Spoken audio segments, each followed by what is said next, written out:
yang dia lakuin ke aku. Kok kamu gak nolongin aku sih?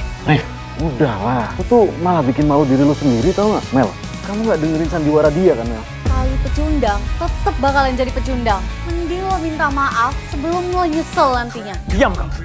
Saya sudah menceraikan Melisa. Bukannya itu yang kalian mau. Dan kalian pikir karena uang. Kalian semua salah. Melisa sendiri yang udah tanda tangan surat cerai. Saya dengan CEO MF Group, Melisa Anggraini, resmi bercerai. Aku udah taruh surat cerainya di meja rias kamu. Kamu cari aja sendiri. Dan aku datang ke sini bukan untuk kalian atau untuk siapapun yang di sini. Dan kamu Melisa, aku nggak mau kamu mencampuri urusan pribadi aku lagi. Rif, kamu kayak gini gara-gara dia. Apa maksud kamu? Awalnya aku pikir kamu bakalan balas dendam ke aku dan bikin aku kesel. Kamu sewa dia buat acting bareng sama kamu. Tapi setelah aku lihat perlakuan kamu hari ini ke aku jadi curiga. Jangan-jangan kamu beneran selingkuh lagi sama dia. Ya ampun Rif, jadi selama ini lo marah-marah ke Melisa karena dia. Karena lo udah nemuin rumah baru lo dan ninggalin rumah lama lo. Hari ini, gue bakalan bantu sahabat gue buat kasih pelajaran ke kalian. Sini lo pakar. Rif, kamu berani nampar sahabat aku demi belain dia doang? Iya, jangan pikir aku nggak tahu selama ini teman kamu ini yang selalu membujuk kamu untuk kamu supaya bisa balikan lagi sama mantan kamu, Yandi. Kalau gitu, aku bakalan kasih pelajaran ke pelakor ini. Beraninya kamu goda suami aku, dasar pelakor! Lepas, Mel.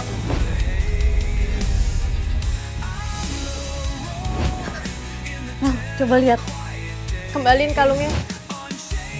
Lihat Mel, mukanya panik Mel. Mungkin ini tanda cinta mereka berdua. Kalungnya kelihatan murah ya. Dari bahannya kelihatan cuma ratusan ribu tau gak? Jadi setiap aku kasih uang ke kamu, kamu pakai cuma buat beli hadiah cewek murahan ini.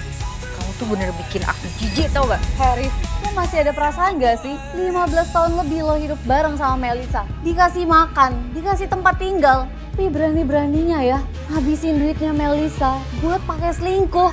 Padahal apapun yang lo minta, semuanya dikasih Melisa. Kalau gue jadi lo, gue bakalan bales kebaikannya Melisa. Sementara lo, biasanya lo dapet azab, Rif. Dasar cowok nggak tahu diri. Puluhan tahun hasil jerih payah istri malah dipakai buat biayain hidup perempuan lain. Masih punya hati nurani nggak sih? Udah punya istri yang baik malah dihianatin. Benar, dia pantas dapat azab. Kamu bilang aku habisin uang kamu. Coba kamu ingat. Apa aku pernah minta uang? Aku setiap bulan transfer kamu 5 juta dan aku punya buktinya. 5 juta itu udah setara gaji karyawan, tahu nggak? Udah capek-capek dia kerja sebulan penuh. Tapi dia masih bilang nggak pernah minta uang sepeser pun. Emangnya nggak perlu makan? Listrik, air, gas, gratis. Sabotan, peralatan rumah tangga. Kalau rusak nggak usah diperbaiki. Bagian luar rumah kotor, nggak usah dibersihin. Selama 12 tahun, aku ngurus rumah sendirian. Jagain kamu, jagain anak kamu. Dan aku masak setiap hari, bahkan makanan aku lebih enak daripada hotel. Terus kenapa kamu permasalahin uang 5 juta itu? Mel, rumah kamu kan gede. Apa mungkin 5 juta cukup buat bayar tagihan sebulan? Coba kamu cek transferan lainnya, Mel. Well, HP mama.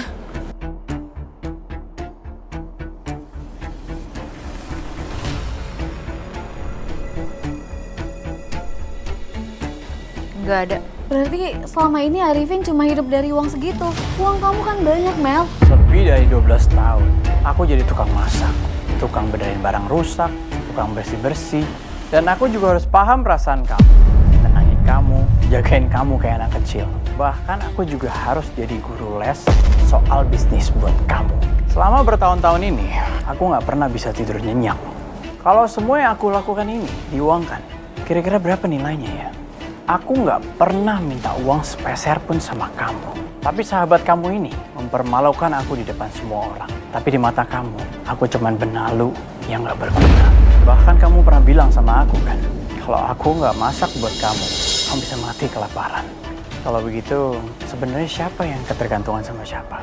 Itu sih bukan suami, tapi budak. Udah jadi tukang masak, reparasi, cleaning service juga, jagain emosi dia. Itu sih harusnya digaji 20 sampai 30 juta per bulan. Bener, masa kayak gitu dibilang cinta? Cinta macam apaan kayak gitu? Nggak worth it banget. Rif, aku minta maaf. Aku nggak tahu selama ini kamu juga nggak pernah minta sama aku.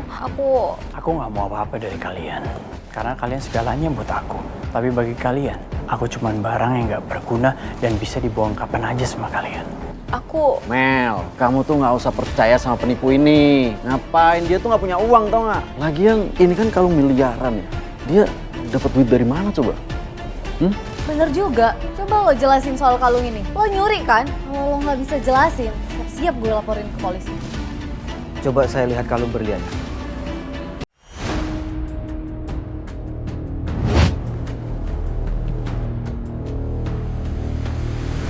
Paham, itu barang miliaran loh Pak. Tukang selingkuh itu pasti pakai barang murah untuk nipu si pelakor Pak.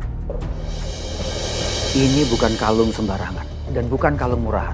Karena yang ditugaskan untuk beli kalung ini di acara lelang itu saya sendiri. Dan ini dibeli untuk calon menantunya Pak Triadi. Saya juga hadir di lelang itu. Nilai transaksi kalung berlian langka itu sampai 10 miliar. Saya nggak nyangka dibeli sama Pak Triadi, pendiri AR Group. Iya betul, harga kalung ini lebih dari 10 miliar. Kalung ini di dunia cuma ada 2. Apa? 10 miliar? Pak Hans nggak salah kan? Enggak, karena kalung ini memiliki kesan yang unik dan sangat kuat. Jadi saya nggak pernah salah. Tapi kalung semahal itu gak pantas ada di leher wanita selingkuhan. Yang saya tahu, Pak Triadi membeli kalung ini itu untuk calon menantunya. Apakah kamu calon menantu presidir AR Group yang baru? Keluarga Kurniawan dari ibu kota. Akhirnya kalian sadar juga. Jadi Anda beneran presiden direktur kami yang baru? Presiden direktur?